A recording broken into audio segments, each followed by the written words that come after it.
Hey guys, it's Rob here and welcome to my Captain Marvel review. Now Captain Marvel is a movie that I wasn't excited for and wasn't not excited for. I was in the middle ground. I'm like, okay, this could be good, this might be good. And then those the big problem happened with Brie Larson inserting her political thoughts into the interviews and all that and saying stuff that she probably shouldn't if her movie's coming up.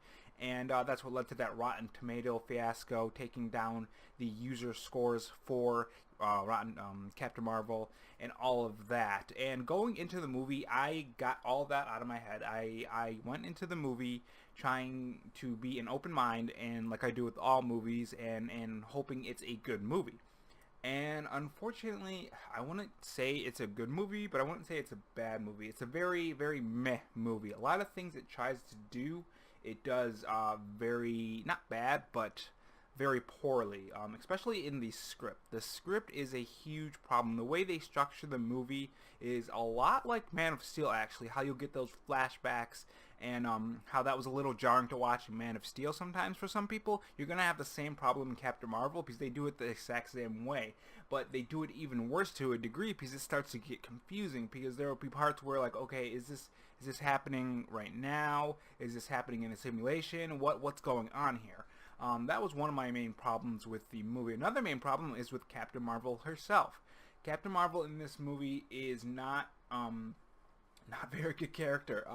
The thing that she tries to do is she tries to be very witty and make these comebacks and say these snarky things and stuff, just like Tony Stark and a lot of the other MCU characters. But when the other MCU characters do it, it comes off as funny and enjoyable and something you laugh at. When she does it, it just seems like she's being a jackass.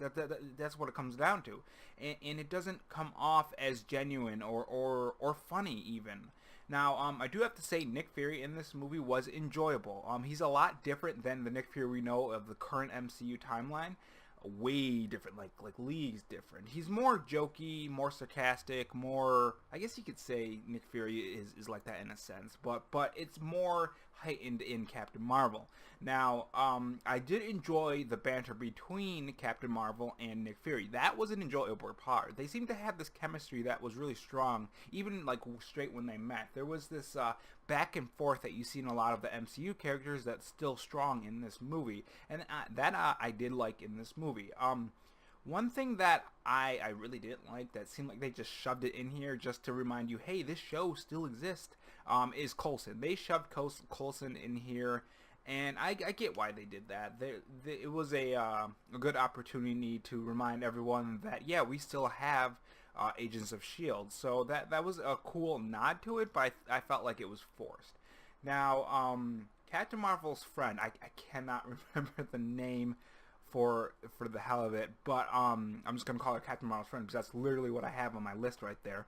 Captain Marvel's friend, she wasn't bad per se, okay, but whoa, what was that? She really seemed like a background character, someone who's not important to the story. So when she's talking to Captain Marvel about, oh, who are you, and now you're coming back and being this Shakar, I think that's what they called Captain Marvel. I think that's what the Krees called her. It didn't seem genuine. I didn't like that scene at all. It felt more like it was making it to be about her than Captain Marvel, because Captain Marvel, I mean, if you had lost your memory, all right, and you recently just figured out that this alien race erased your memory and it's pretty much lied to you, and you've been doing all these bad things the whole time, you would feel pretty crappy. I'm not gonna lie, you would probably feel pretty crappy. And then she just comes in and says, oh, what about me? And I'm like, oh my god, just shut up. In that sense, I did not like it, but I did like the interactions between Brie Larson and Captain Marvel's friend's daughter. That was good. That showed some connection between the Earthlings, I guess you call her, and Captain Marvel. And the Skrulls were I did like them. I did like the main scroll, I guess you can call him. I don't think they ever give him a name, and if they do, it's probably something forgettable. But the main scroll was very good. He had a reason for fighting, and he had a connection with his family and everything. And it was really the twist that they put in the movie was very good, but I think it was too sudden, and that comes down to the script problems again. The script problems in this movie are what hold it back a lot. The way they structure it, the way they put these characters into the movie, the way they portray some of these characters is not good, and I really am disappointed in that because Captain Marvel is supposed to be the lead of the MCU, and when you have a character that's not good and the people surrounding the character are not good, you don't want to come back to this character. Now, the CGI in this movie. Some of the CGI in this movie was very good, but a lot of it was very bad, especially when she had her helmet on. It could have been just me, or it could have been bad CGI, but was it just... Tell me in the comment section below, actually, did you notice any bad CGI? Because a lot of times I'll say, oh, this CGI was bad, and then people will say, oh, what are you talking about? The CGI was great. There's a difference between the CGI being great and there being bad CGI in the movie. There could be good CGI in the movie, just like in Batman vs. Superman, there was good CGI in the movie. Batman's outfit was CGI. That is good CGI. But then Doomsday, Doomsday, that was bad CGI. So tell me if you noticed any bad CGI on Carol Danvers when she had her mask on, because that seemed really, really CGI. I know they did fix it up from the trailer, which the trailer I had a problem with, because that was super CGI. That was like video game levels. I've actually seen video games do better in CGI than that. But anyways, we're moving on to the connection to the MCU. And how they connected to the MCU, I don't want to spoil it for you too much, but it harkens back to the first Avengers movie, and it connects it really well, actually. I like how they connected it to the overall arcing MCU. Now, the end credits, there are two of them. One is worth staying around, kind of.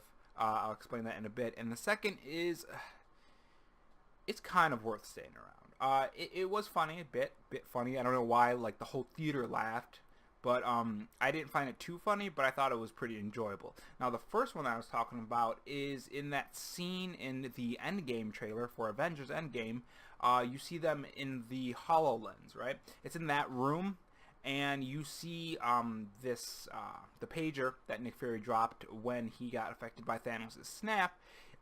In this sort of room, and the connection between the pager and Captain Marvel's pager seems to be fluctuating, going in and out. And near the end, you just see Captain Marvel come out of nowhere, no sound, nothing. And this is a lot different than the Carol Danvers that was in the movie, because in the movie you would see her go through buildings, go through ceilings, rip through ceilings with no how should I put it? No thought, I guess you could say. There was no thought into it with the damage that could hurt anybody. There's nothing about that. And she just appears, and then I think she says, "Where's Fury?" And then it just ends, and I'm like, okay, that was a little quick and sudden and weird, but I'll accept it, I guess, for now. See how she plays into Avengers Endgame. But, yeah, that was my review for Captain Marvel. Now, Captain Marvel is going to be the lead of the MCU, and this film is not that good. There were good parts. The whole film as a whole was not good. I would probably give it a 6 out of 10, maybe 5 out of 10. I really didn't enjoy my time in this movie. I thought I was going to be entertained. I was entertained in some of the parts of the movie, but not all of the parts. Anyways, tell me what you guys thought of Captain Marvel in the comment section below, and I'll be doing a spoiler review for this movie, which should release probably Monday night or Tuesday morning, one of the two, depending on what I have to do, because I do have a full-time job, so I can't do this all the time, and that's why I switched to this whole on the fly talking, because it's a lot quicker and it gets my thoughts out quicker, and I think you guys like it more because I've had better watch time on this than my previous videos. So tell me in the comment section what you guys think of Captain Marvel if you've seen it, and after you see this review, are you going to see Captain Marvel? We'd love to hear your thoughts down in the comment section below, and make sure you subscribe to the channel for more movie reviews, and I'll see you guys in the next video. Thanks for watching.